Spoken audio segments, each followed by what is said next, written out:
I never know. I think I'm live now. Kimmy Reinhart is here, who designed one of the Pizza John shirts. I believe the one with the little circles. It's really good. I feel like in the video I made, I didn't fully emphasize how beautiful the little circles are. I should have done a zoom in, which I'll do in whatever. I've got 5 Pizzamas videos to make, so I'll have plenty of time to get it all done. There's plenty of Pizzamas left to go. But I apologize for my mustache. I'm doing a bit, like I already filmed my Pizzamas video for today, but I have a bit that I'm doing that requires me to have the mustache. I'm also not sure if I can do the bit today. This has been an intense day here. It's been a pre-pandemic level stress day, where like all of my stress is work stress, which is good because the alternative, of course, is to feel the overwhelming dread and horror and everything. But yeah, it's just been a real intense work day, and so I have a ways to go. Lorena is not doing well, so Lorena, I'm sorry. I hope things get better. This is incredibly ridiculously hard. Yeah. Sarah is not. Last night I was reading Alice a book, and I asked Alice what she thought of my mustache on a scale of 1 to 10, and she said probably a 3, and then she paused and said, "Really a 2?" And I think that is about accurate. It's about a 2. So I think my idea is, am I sick? No, but I've been talking all morning, like because I was making the Pizzamas video. And so my voice always gets a little thin when I've been talking a lot, and I have to talk a lot more because I got to make the podcast. And then after that, I think hopefully I'm going to be able to shoot a second video, because Pizzamas is a little weirdly timed for me because I have to be traveling next week. Well, maybe not, but I was scheduled to be traveling next week until this morning. So I don't know, but I want to make one of the videos in advance, partly because I like the idea of this joke that like my mustache somehow comes back, and partly because yeah, because I may still not be here, or at least may not have access to the internet, which would kind of be nice. Yeah. Okay, so I don't know if my brother is joining. I don't know. But but if he's not, I can handle it. I know the shading is bad. Whatever, the light is bad, but I also, if I fix it, then I can't be plugged in, and if I'm not plugged in, I have all kinds of other problems. So here we are. You can leave your questions and comments, and I'll try to answer them. Kyle says, "How is your book signing going?" It's going okay. You can see there some of the ones that I've signed. Hi, John. I have Hi. a friend, but I'm going to leave Okay. because I have to go to the bathroom. But Okay, sure. Here. Hey. Ooh. Okay. Bye. Okay, bye. So that's 6,000 sheets there, and then that's another, like, I don't know, 1, 2, 3, 4, 5, 6, 7, 8, about like 10 or 12,000, and then I've got about 10 or 12,000 on the floor. So it's going okay. I mean, I'm going to make a video about this on Wednesday, I think. When you have to do anything 150,000 times, or really like if you have any like repetitive task in your life, or something that's just a little monotonous, you have to build a strategy for doing it in a way that's sustainable for the medium term. This is one of the, like, I mean, not to get too far off track, but like this is one of the horrors of treating human labor as machine-like, or trying to make it as machine-like as possible, is that really what it has to be is, it has to be the fastest I can go while still doing it well, safely, and sustainably, like repeatably. And so, I mean, the nice and the difficult thing about the signing is that it takes as long as it takes. Like, there's just not much I can do to speed it up. And so it is what it is, as the president of the United States said about 200,000 deaths, most of which were unnecessary. Okay. All right. So now I've moved. My lighting is only slightly better, but it is slightly better. Yeah. So I'm enjoying signing my name over and over again. I might make a TikTok about it eventually. I don't know. How many times have I signed my name in total? Asks Rachel. Yeah, I don't know for sure. I know it's over 500,000 because it was about 170,000 tip-in sheets for The Fault in Our Stars. It was 250,000 for Turtles All the Way Down. And then it's at least 100,000 that I've done in live signings. So a lot. I mean, a lot, but at the same time, like, how lucky am I to be in a situation where I could get to that point? Yeah. So I feel really, really fortunate in that sense. As far as Emma asks if there's anything I've enjoyed over the last few days. I mean, the last couple of days have been really stressful. There's been some COVID exposure at my kid's school. So what did I enjoy? Sarah's birthday was over the weekend, which was nice, but it was a little bit of not the ideal birthday, I would say, from a stress level perspective. I watched soccer yesterday, which usually would be enjoyable, except that my team lost 7-2, which was very bad. And I have committed to the idea that I don't let bad football results affect my mood. I only let good football results affect my mood. And I am deeply committed to this idea, and I've been working really hard on it for like 2 years. But losing 7-2 did affect my mood a little bit. So, yeah, it wasn't. We did not have a chill weekend. Yeah. How are you, Hank? Good. Who lost 7-2? Liverpool. Whoa. I know. Anne has a long drive today. Any podcast recommendations? Anne, have you listened to the Anthropocene Reviewed? I hear it's going to be a book.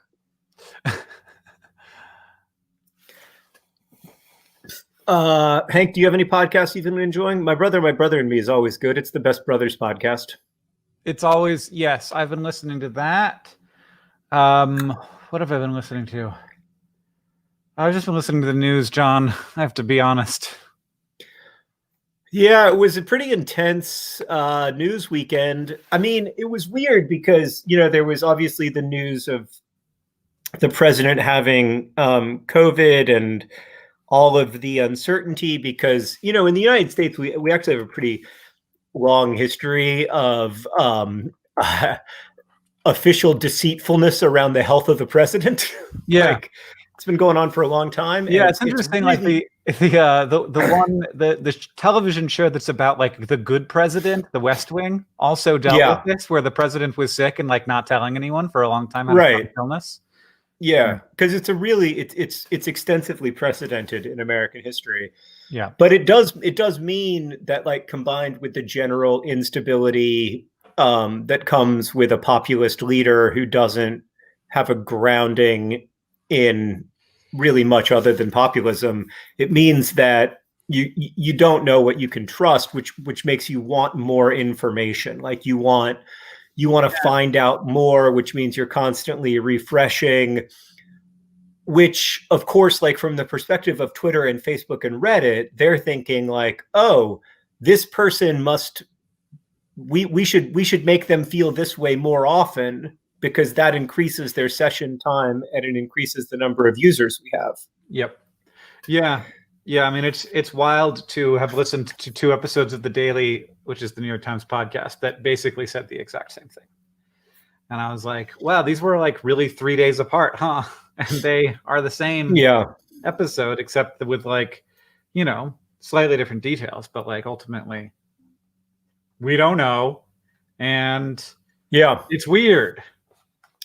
It's weird. It was interesting for me to go from like, it's weird in general and things are weird in general, and to the very specific experience of having COVID exposure in our family, and like going to like, oh, you know, this is it's different when it's like when it hits close to home. And I think our kids are fine, but yeah, it's definitely scary. I mean, this whole thing is scary, and you know, lots of people. I mean, the unfortunate thing is, unless we take serious steps to get it under control and start to take it seriously as a country, like we're not halfway in yet. No. So it's gonna. Yeah, certainly, you know, in terms of days. Hopefully, we're halfway in terms of illness, but and suffering, but maybe not. Yeah, I mean, I hope so.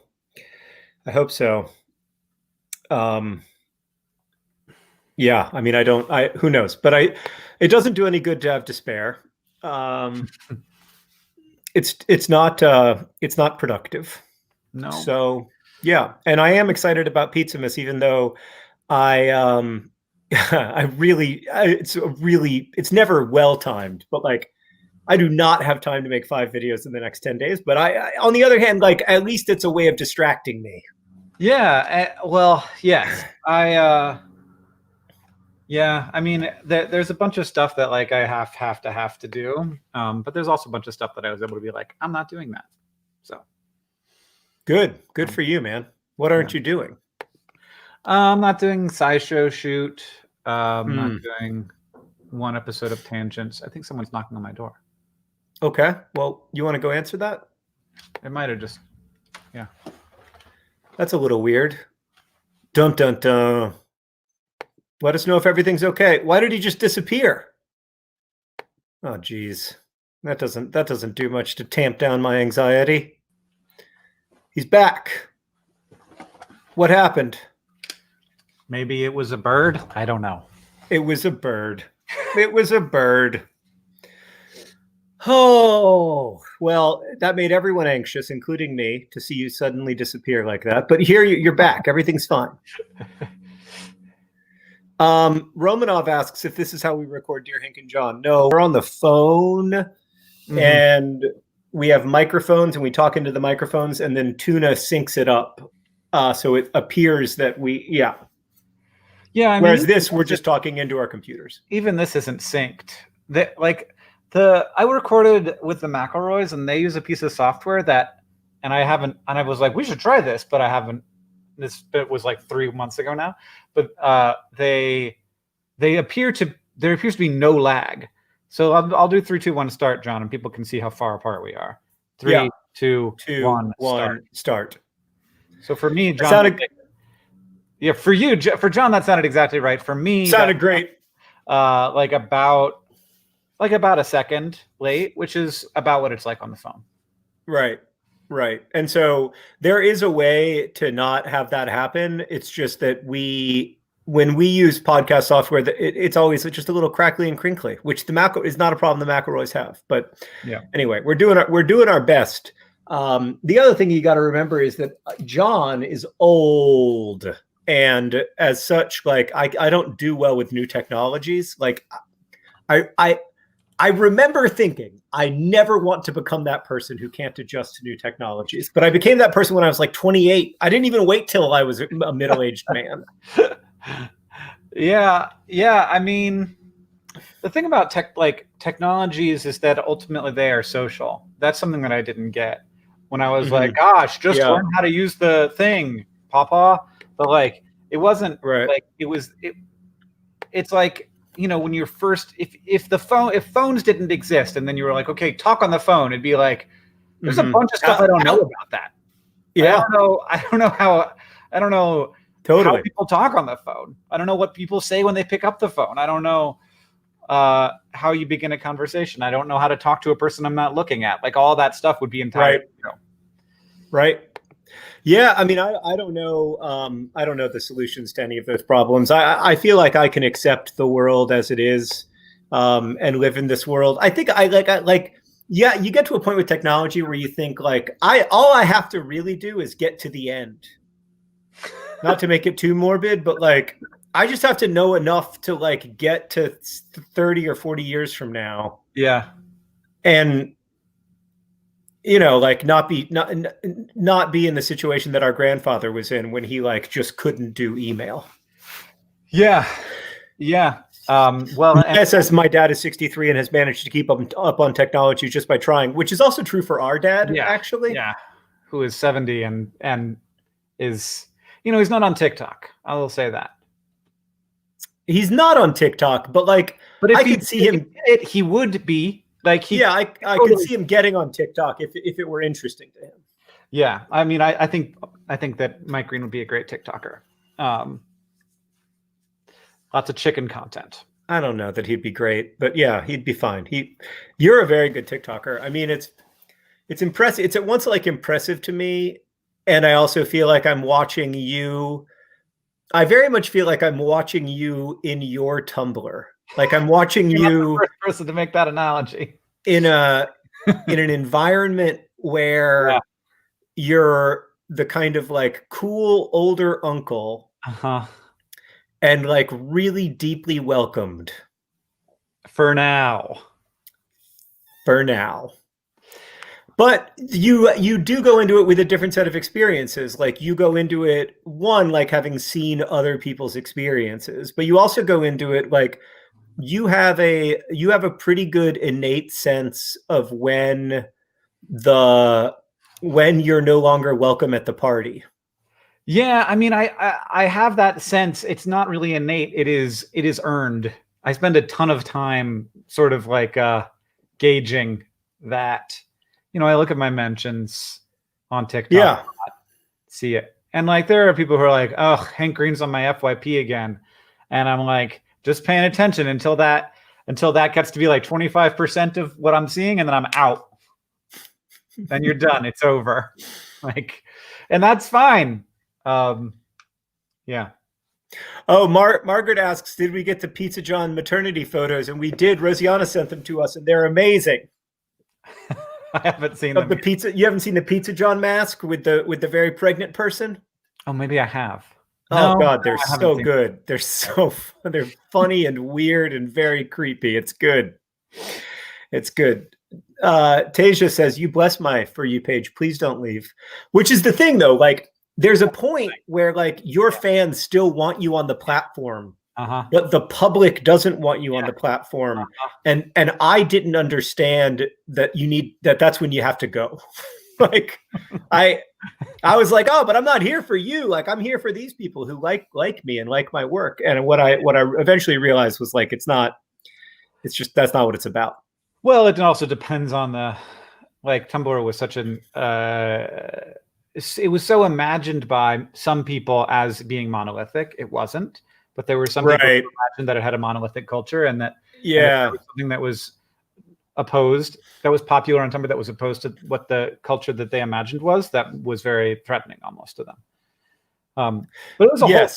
Like that, like I as we are now both in like a situation where like it doesn't seem to matter that much anymore, but also just temporarily displaced from it. I feel more and more like I want to be like, what you think happened is not what happened, but it doesn't matter to anyone except for me and maybe you. Yeah, it matters a little to me. I mean, like it's weird to be the subject of Tumblr conspiracy theories. Like I wish that weren't the case. I wish that like people didn't accuse me of having like reshaped Tumblr's feature list or whatever. When I like John Green complained. Yeah, right. And then it changed like the next week, and it's just like that's not how social media sites work. That's I lodged. First off, I never well, whatever. We don't have to get into it, but like I never I didn't even know anyone who worked at Tumblr. Like, how could I have complained? Like, yeah, it was just a made up thing that like so many made up things like if a made up thing feels real, no matter how made up it is, and no matter how many times you point out that it's made up, it still feels so real. Yep. Yeah. I mean, it's all stories, and like it's when you are the subject of the story, you notice it, but when you're not, you don't. And so like I also believe a ton of those stories and just have no reason to question it, probably. Yeah, I mean, I spent a lot of Friday and Saturday on Twitter, which I haven't done in a long time, and one of my takeaways from spending a lot of time on Twitter was that people I agree with about almost everything believe in crazy conspiracy theories. It's been really frustrating to watch the Trump doesn't have COVID hoax thing, and I'm just like, oh, so I guess we also suck. Or Trump is dying. Yeah, and I haven't even heard. I haven't heard that, but I've heard a lot of like, this is a hoax just to make. And I'm like, this is not a guy who would ever go admit any weakness. Well, not only that, they just don't have the organizational strength to. Well, yeah, it's a number 2 secret in this White House is a wild idea. Everyone it's a number 2 trending topic on Twitter. So, yeah, it's very frustrating, and I'm just like, y'all, this doesn't help. I don't think, in a substantial way, but like more than that, like this is a guy who's terrified of illness. Yeah, I mean, also everyone in the White House has it. So, like, I mean, to me, it undercuts the argument a little bit where they're like, yeah, also like these other 19 people all tested positive. And Kellyanne Conway's daughter is like making TikToks recording her mom's coughs. Like, it's not a conspiracy theory. Like they can't. Yeah, the Claudia Conway storyline is really a stretch, I think. From the writer's room. Like I mean, I said this to you over the weekend, Hank, but like you could not design a stress test for American democracy. Like if you were an artificial intelligence and you wanted to say like, it's time to put these people under a lot of pressure and to see if their institutions can work, this is exactly what you would do. You would say, okay, first, literally Donald Trump is going to become the president of the United States. Secondly, we're going to have a global pandemic. A Supreme Court justice is going to die 41 days before the election. And then, wait for it, we've got something else. The president gets the pandemic disease because the president has taken absolutely no precautions to try to prevent getting the pandemic disease. Yeah. I mean, throw in social unrest on top of it and a bunch of police brutality. So that also maybe is a good little bit of spice to the and make sure that the police force gets radicalized in favor of the authoritarian. Right. That would also be dope. Yeah, I mean the sort of like militarization, authoritarianization of the way that policing works in the U.S. Is a huge contributing factor to this, I think.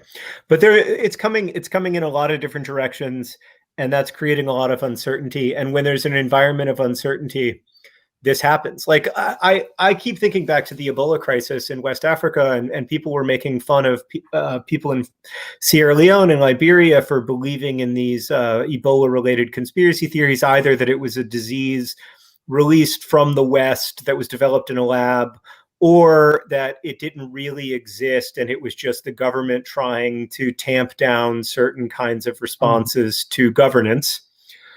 And everybody made fun of them. And everybody said, look at these, backwards people who can't believe in science and yada, yada, yada. We are all that. We are all those kinds of people when we are surrounded by intense levels of uncertainty and where we feel like we can't rely on information that we're given by people who are supposed to be in places of authority. Every person is like that. And so I really hope the next time this happens somewhere else, we're able to say like, they are not backwards. They're human. I love that you think that might be possible. My experience is that when we are in our country, we think this is all very complicated, and I will give people a lot of the benefit of the doubt. And then when we're in other countries, we're like, this is all very simple and very clear to me how it is, and can't believe the people in that country can't figure out what's going on.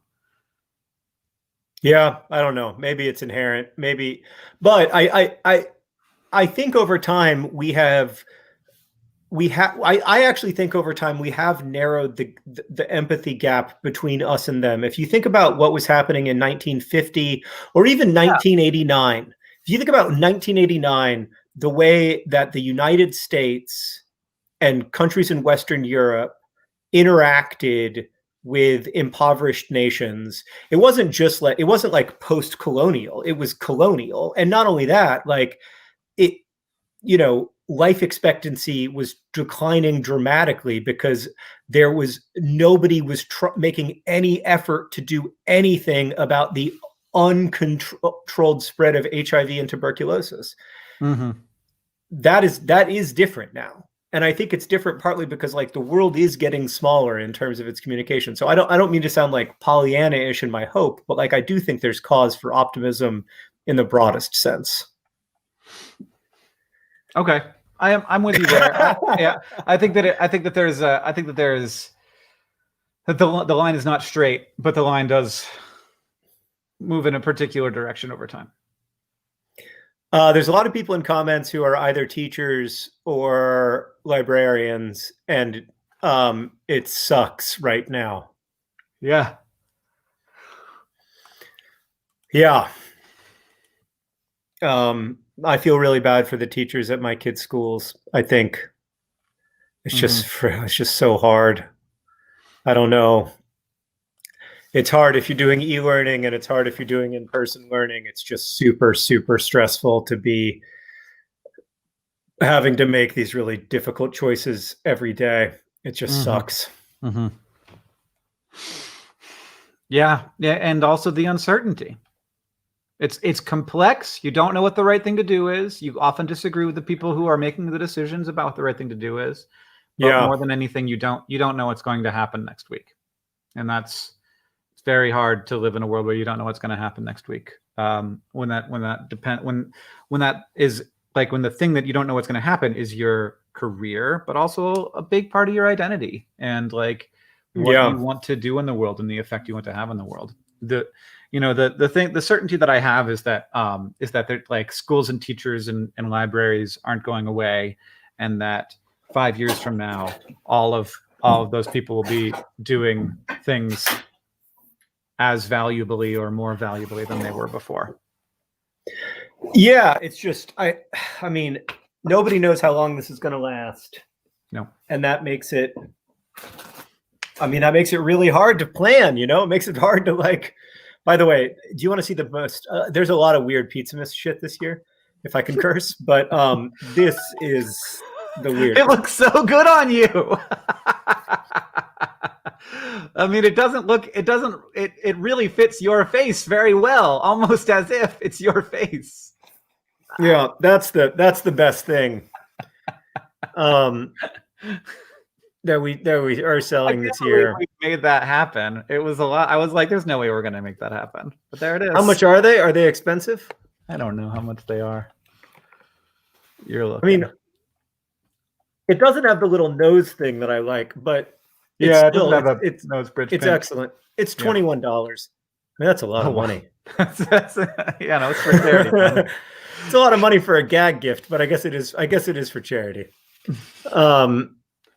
But yeah, I couldn't think of anything that could cheer up teachers and librarians and other people who are having a difficult time, and so I just put this on. Yeah, the only other thing that can cheer them up. That is a lot. Okay, that is a lot. The only thing else I could think to cheer up teachers and librarians is that the franchise currently playing it straight in Milton Keynes is in last place. Are they really? I haven't even looked at those little stinkers. Oh, that's great news. Go. Oh, please. I want them to. Oh, wow. They only have 2 points after 4 games. Yeah, the 2 draws. Yeah. Meanwhile, we're up all the way in 12th. Middle of the pack. Nothing wrong with that. I mean, I would bite your arm off for 12th place at the end of the season. What year do you think they'll move up? To the championship? Yeah. 2029. All right. Well, that's the year that we're changing it back to Dear Hank and John. I think that's ambitious, but I think if they get into the new stadium and they pay off some of the debt on the stadium, it's theoretically possible. But there are such huge clubs that, I mean, the thing is, there's a lot of big, like Portsmouth has 30,000 season ticket holders. You know, like, I mean, there's a lot of clubs that are way bigger than us. Yeah. So I don't know. I don't think it'll be easy, but we'll see. Yeah, but like, you know, you don't have to be like good in the championship league. You'd have to be as good as Lincoln City, you know, because they're going to move up this year. Yeah, we have to be as good as like Wickham. Yeah, which is possible theoretically. So yeah, there's some hope there. All right. Well, we are going to go make the podcast now. Thank you for supporting us on Patreon. Pizzamas.com is the place to go to get your Pizzamas magic, including that ridiculous mask. Thank you all, and we will talk to you soon. Bye. Hope all your days get better, including